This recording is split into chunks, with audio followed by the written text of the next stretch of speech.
Eu converso agora com o candidato ao Senado pelo PV, Ricardo Yang. Tudo bem, Ricardo? Tudo bem, Alessandra. Ricardo, você é recém-filiado ao PV. Por que você decidiu entrar na política?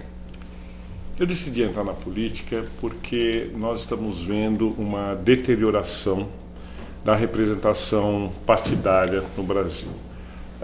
Os partidos que hoje são hegemônicos, eles nasceram em toda a luta pela redemocratização do Brasil e apresentaram plataformas, propostas que foram muito importantes para o nosso desenvolvimento. Mas depois a luta política passou a fazer com que esses partidos se descaracterizassem, fosse pelas alianças fisiológicas, fosse pelas alianças para ganhar tempo eleitoral na televisão.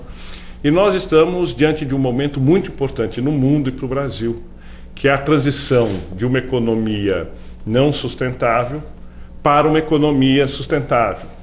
Isso significa a necessidade de reunirmos num projeto político o que nós temos de melhor nas lideranças empresariais, ambientais e políticas para repensar o Brasil.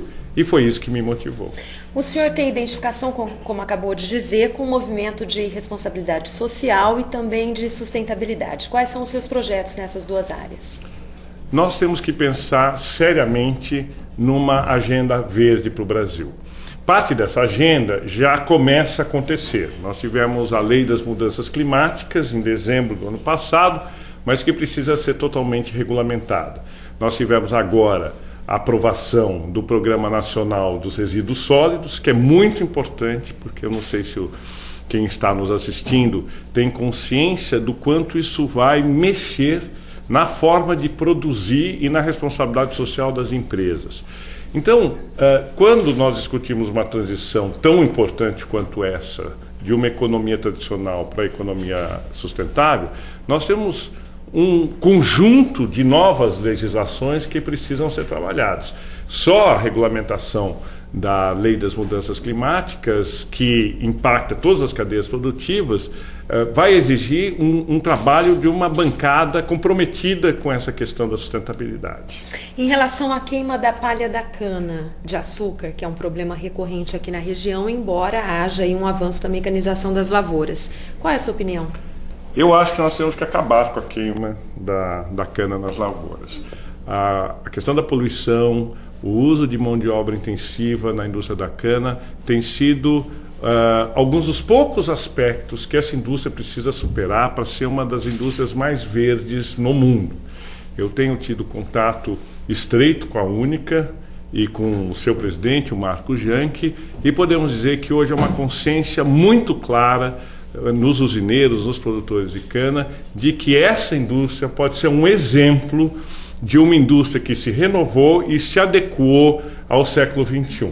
E está oferecendo alternativas concretas na mudança da nossa matriz energética, não só na produção de etanol, mas também na cogeração. Como empresário, qual a sua proposta para diminuir a carga tributária para as empresas? Bom, a carga tributária é absolutamente insuportável, não é? As empresas não têm estímulo com a carga tributária que têm para fazer investimentos. Nós hoje oneramos o capital, oneramos o trabalho, né? E temos uma concentração enorme da arrecadação na União, o que faz com que os poderes municipais tenham que ficar de joelhos diante do poder federal e do poder estadual. E o que é importante para a população, o que traz qualidade de vida para a população, que é saúde, educação de qualidade, saneamento, segurança, ocorre no município. É o município que deve reter e ter a parcela maior dos impostos que são pagos. Então a reforma tributária ela está na raiz de várias incompetências hoje, várias disfunções que o Estado tem, e ela tem que contemplar essas necessidades, a começar pelo estímulo à produção, o estímulo aos investimentos e ao empreendedorismo. Para terminar, eu gostaria de citar alguns temas e gostaria de saber a sua opinião. Maioridade penal. Diminuição da maioridade penal. Eu sou contra. Por quê? Porque eu acho que enquanto nós não criarmos condições de reeducação do nosso jovem, enquanto nós não oferecermos ao nosso jovem, principalmente o da idade de risco, escolas de ensino médio, enquanto nós não oferecermos ao nosso jovem opções de entretenimento, de produção cultural e de inserção no mercado de trabalho, nós não podemos penalizá-lo. Nós precisamos criar condições para que ele tenha outras opções que não só o crime, para depois, então, repensarmos a questão da maioridade penal. Aborto. Eu acho que a questão do aborto está sendo discutida no plano religioso e moral, quando é, na verdade, uma questão de saúde pública. Nós temos dois aspectos ligados ao aborto importantes. Primeiro, as consequências que as mulheres de baixa renda, que não têm condições de fazer pré-natal, que não têm condições de criar seus filhos, acabam caindo nas mãos de verdadeiros carniceiros, né? A palavra é forte, mas é essa a realidade que nós temos encontrado nas periferias, e acabam tendo as suas vidas comprometidas nas mãos de pessoas irresponsáveis. E o outro aspecto é que existe um componente da saúde da mulher e do direito da mulher sobre o seu corpo e sobre sua própria saúde. A questão do aborto é polêmica, temos que escutar melhor a população e não podemos pré-julgar a posição a favor ou contra, sem entendermos realmente aquilo que é melhor para a saúde pública e para a população brasileira. União homoafetiva. Eu acho que é absolutamente correto defender a união civil de pessoas do mesmo sexo. Nós não podemos discriminar ninguém, nós não podemos diminuir a qualidade e o acesso à cidadania das pessoas pelas suas preferências sexuais. Se pessoas do mesmo sexo constroem uma vida juntas, se são solidárias na construção de um patrimônio, elas devem ter os mesmos direitos que pessoas de sexos diferentes têm e devem ser protegidas pela lei da mesma forma. Transgênicos.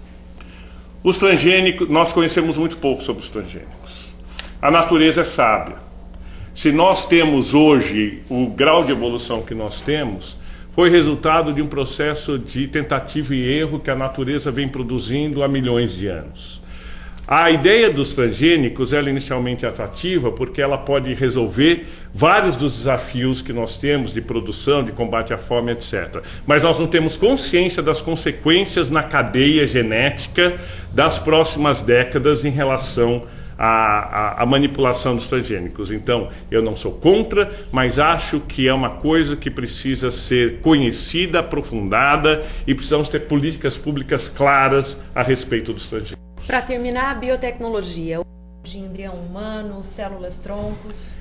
Eu acho uma oportunidade fantástica que nós temos de nos libertar de alguns dos males que nos afligem tanto, como, por exemplo, as questões da paralisia, as questões ligadas à coluna, a perda de movimentos e assim por diante. É evidente que é muito melhor obtermos células-tronco de outras formas que não de embriões. E, aliás, já temos agora tecnologia para desenvolver células-tronco de outras formas. Agora, as células-tronco representarão a capacidade de regenerar o corpo humano. Isso significa neutralizar e mitigar as consequências da velhice e combater algumas das deficiências que nós temos na sociedade que afastam milhões de pessoas da convivência social e produtiva.